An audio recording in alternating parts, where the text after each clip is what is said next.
السلام علیکم ورحمۃ اللہ وبرکاتہ۔ میں ہوں سید عبدالوہاب شرازی اور آپ دیکھ رہے ہیں نقطہ گائیڈنس چینل۔ جادو نگری اور جنات کی دنیا ویڈیوز کا یہ سلسلہ ہمارا جاری ہے اور اس سلسلے کی ایک اور ویڈیو لے کر آپ کے سامنے حاضر ہوا ہوں۔ ناظرین، آج کی ویڈیو میں ہم اس حوالے سے بات کریں گے کہ بندش کے حوالے سے لوگوں میں بہت زیادہ عاملین نے اس کا چرچا کیا ہوا ہے۔ اکثر لوگوں کو بتا دیتے ہیں کہ آپ پر بندش ہے۔ کوئی کاروباری کسی کا کوئی مسئلہ ہوتا ہے تو کہتے ہیں تمہارے اوپر کاروبار کی بندش ہے۔ کسی کوئی رشتے کا مسئلہ ہوتا ہے تو اسے کہہ دیتے ہیں تمہارے اوپر رشتے کی بندش ہے، اس وجہ سے تمہارا رشتہ نہیں ہو رہا۔ اسی طرح اور بھی بہت سارے مسائل ہیں۔ سب سے پہلے تو چھوٹی سی ایک بات میں آپ کے ذہن میں یہ ڈالنا چاہتا ہوں کہ یہ جو جہالت ہے آج امت مسلمہ کے اندر، اور خاص طور پر ہندوستان اور پاکستان میں دین کے حوالے سے جو جہالت ہے پوری دنیا میں، لیکن خاص طور پر اس خطے میں، اس کی ایک بہت بڑی وجہ یہ ہے، یعنی جو طرح طرح کے فتنے اٹھ رہے ہیں اور کوئی ان کو روکنے والا نہیں ہے، کوئی ان کے آگے، اس سیلاب کے آگے بند باندھنے والا نہیں ہے۔ چاہے وہ دنیاوی مسائل ہیں، پریشانیاں ہیں، یا دین کے حوالے سے جو مسائل ہیں، ان سب کی جو ایک بڑی جو وجہ ہے وہ وجہ یہ ہے کہ اس وقت مسلمانوں کے سر پر ایک خلیفہ کی چھتری یا خلافت کی چھتری نہیں ہے۔ دیکھیں، حضور اکرم صلی اللہ علیہ وسلم نے 13 سال مکہ میں محنت کی اور 10 سال مدینہ میں، 23 سال کی زندگی میں ایک نظام قائم کر کے ریاست مدینہ قائم کر کے گئے، اور اس کے آپ امیر بھی تھے، خلیفہ بھی تھے، آپ پیغمبر اور رسول بھی تھے۔ آپ کے بعد صدیق اکبر رضی اللہ تعالیٰ عنہ خلیفہ بنے، پھر حضرت عمر فاروق رضی اللہ تعالیٰ عنہ، پھر حضرت عثمان، پھر حضرت علی رضی اللہ تعالیٰ عنہ، اور پھر یہ خلافت راشدہ تھی۔ پھر اس کے بعد جو ہے وہ یہ سلسلہ چلتا رہا خلافت عثمانیہ تک، یعنی 1924 تک پوری دنیا میں مسلمانوں کا یوں سمجھ لیں کہ ایک ہی ملک ہوتا تھا۔ یہ صرف ہندوستان جو ہے یہاں پر یہ ایک الگ ملک تھا مسلمانوں کا، یہاں پر 800 سال تک مسلمانوں نے حکمرانی کی۔ اس کے علاوہ اس وقت جو ہمیں جتنے بھی 57 اسلامی ممالک نظر آ رہے ہیں، یہ کوئی الگ سے ملک نہیں تھے، بلکہ ان کا ایک ہی ملک ہوتا تھا، ایک ہی ان کا امیر ہوتا تھا، خلیفہ وہ کہلاتا تھا۔ وہ الگ بات ہے کہ وہ خلافت علی منہاج النبوہ یا خلافت راشدہ نہیں تھی، لیکن اس کا کم از کم اتنا فائدہ ضرور تھا کہ مسلمانوں کا ایک امیر ہوتا تھا، اور مسلمانوں کے اندر کسی قسم کے کوئی دینی لحاظ سے کوئی فتنے جو ہے وہ کھڑے نہیں ہوتے تھے، ان کی فوری طور پر سرکوبی کر دی جاتی تھی۔ لیکن 1924 میں اس خلافت عثمانیہ کو ختم کر دیا گیا، خلافت ختم ہو گئی، اس کے بعد وہ جمہوریت آ گئی۔ اسی طرح ہندوستان میں انگریز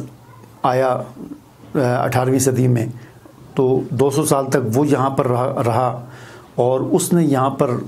بالکل جو ہے 200 سال کے اندر یہاں کے سارے نظام کو، ہر چیز کو تبدیل کر کے رکھ دیا۔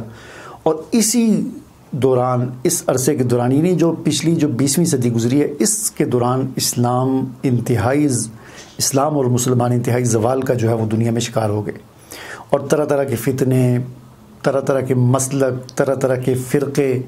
مسلمانوں کے اندر پیدا ہو گئے، کوئی ان کے اندر رکاوٹ نہیں۔ پھر 200 سال تک انگریز یہاں پر رہا، اس نے مسلمانوں کو، ان کے مدارس، ان کا دینی نظام، تعلیمی نظام تباہ کر کے رکھ دیا۔ بہرحال یہ وہ سارے اسباب تھے کہ جن کی وجہ سے آج مسلمان پیچھے ہیں، ہر لحاظ سے پیچھے ہیں۔ اور سب سے اہم جو وجہ میں نے آپ کو بتا دی کہ مسلمانوں کے اوپر ایک امیر ہوتا تھا،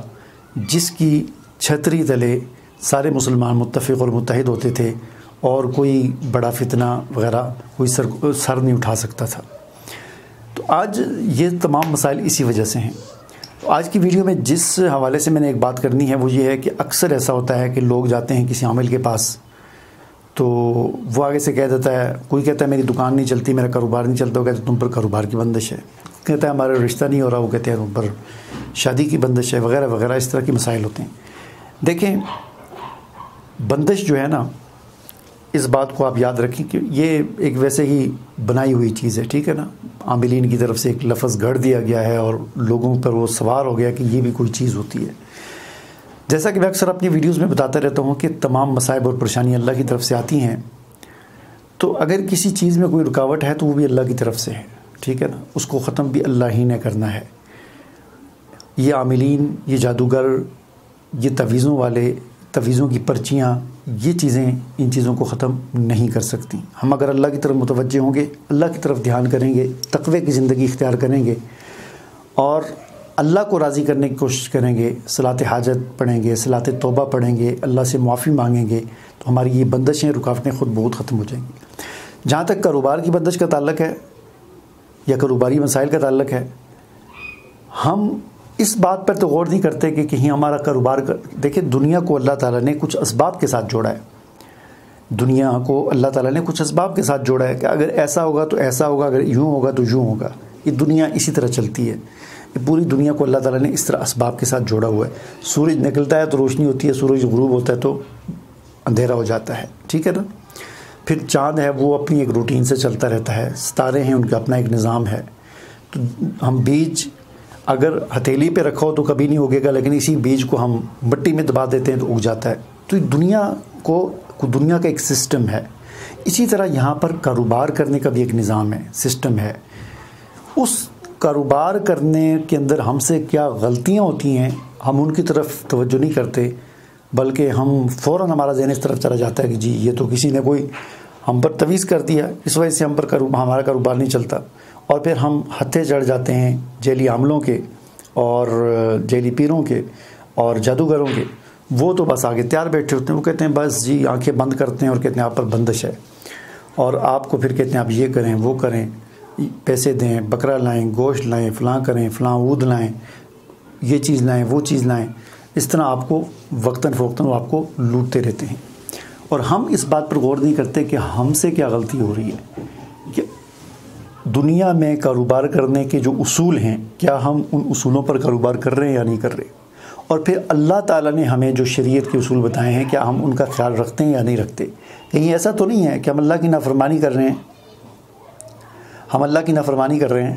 اور اس اللہ کی نافرمانی کی وجہ سے اللہ کی طرف سے ہم پر آزمائش آ گئی ہے کہ ہم کو دھکے لگ رہے ہیں، مصیبت آ رہی ہے، تکلیف آ رہی ہے، ہمیں جھٹکے لگ رہے ہیں اس وجہ سے کہ ہم تھوڑا سا اللہ کی طرف متوجہ ہوں اور غلط راستے کو چھوڑ دیں۔ ایسا تو نہیں ہے کہیں۔ بالکل ایسے ہی رشتوں کا معاملہ بھی ہے کہ رشتوں کے حوالے سے جو کہا جاتا ہے شادی کی بندش ہوگی، رشتے کی بندش ہوگی، تو اس میں بھی اکثر ایسا ہوتا ہے کہ اس قسم کی جو شکایات ہیں اکثر وہی خواتین کرتی ہیں کہ جن کی عمر 25-26 سال سے زیادہ ہو جاتی ہے، اور ظاہر بات ہے پھر اس وقت رشتہ مشکل ہو جاتا ہے۔ رشتہ کرنے کی جو عمر تھی وہ 18-20 سال تھی، اس وقت آپ نے نہیں کیا، اور اکثر یہی ہوتا ہے کہ خود نہیں کرتے، اور والدین جو ہوتے ہیں اور خاص طور پر والدہ جو ہوتی ہے وہ بس جی یہ نہیں صحیح، وہ نہیں صحیح، اس کا فلاں کاروبار نہیں صحیح، یہ خاندان نہیں صحیح، فلاں یہ وہ، اس طرح کرتے کرتے 3-4 سال ٹالتے رہتے ہیں، جتنے رشتے آتے ہیں ٹالتے رہتے ہیں۔ جب 25-26 سال عمر ہو جاتی ہے پھر اس کے بعد رشتہ ملنا ہی بند ہو جاتا ہے۔ پاکستان میں ویسے بھی خواتین کی تعداد زیادہ ہے،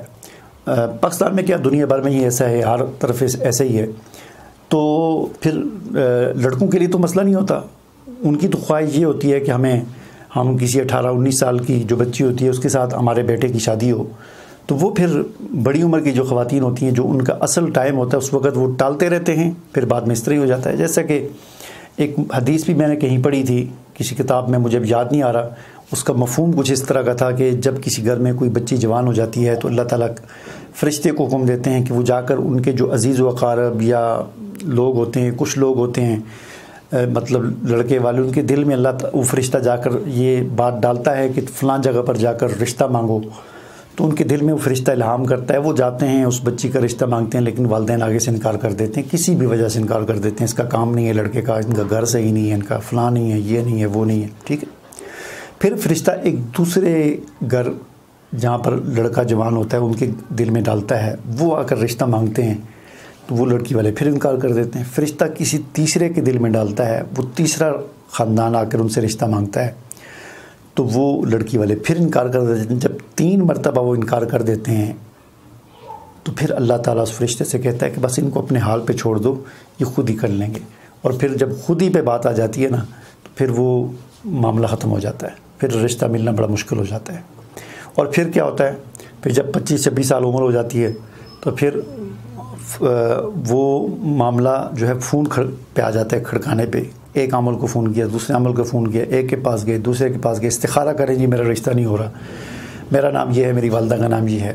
تو وہ پھر آگے لٹیرے بیٹھے ہوتے ہیں، وہ کہتے ہیں جی آپ پر تو بندش کر دی گئی ہے، آپ کا تو رشتہ نہیں ہو سکتا، اب کیا ہوگا جی، اب آپ یہ کریں، یہ لائیں، وہ لائیں، بکرا لائیں، فلاں چیز لائیں، پیسے لائیں، اور اس طرح وہ ایک کھاتا ہے، اس سے کہتے ہیں یار یہ نہیں، پھر دوسرے کو کھلاتے ہیں، تیسرے کو کھلاتے ہیں، اس طرح ہی بس سلسلہ چلتا رہتا ہے۔ حل کیا ہے؟ حل سب سے پہلا حل تو یہ ہے کہ ہم اپنی بچیوں کے رشتے، ان کی جو اصل عمر ہے 18 سے 20-21 سال، ان 2-3 سالوں کے اندر کر دیں، اور بار بار رشتوں کو نہ ٹھکرائیں۔ رشتے یاد رکھیں اللہ کے حکم سے آتے ہیں، اللہ کی طرف سے آتے ہیں، جنہیں ہم ٹھکرا دیتے ہیں کوئی بھی بہانہ لگا کر۔ چلے میں یہ نہیں کہتا کہ پہلا رشتہ آ گیا تو اس کو فوراً کر دینا چاہیے، دیکھنا چاہیے، خاندان کو بھی دیکھنا چاہیے، اپنے حالات کو بھی دیکھنا چاہیے، وہ ساری چیزیں دیکھنا چاہیے، اس کا یہ مطلب نہیں ہے۔ لیکن انکار ظاہر بات ہے، آدمی جب دیکھتا ہے ایک بار کر لیا، 2 بار، اب یہ بار بار،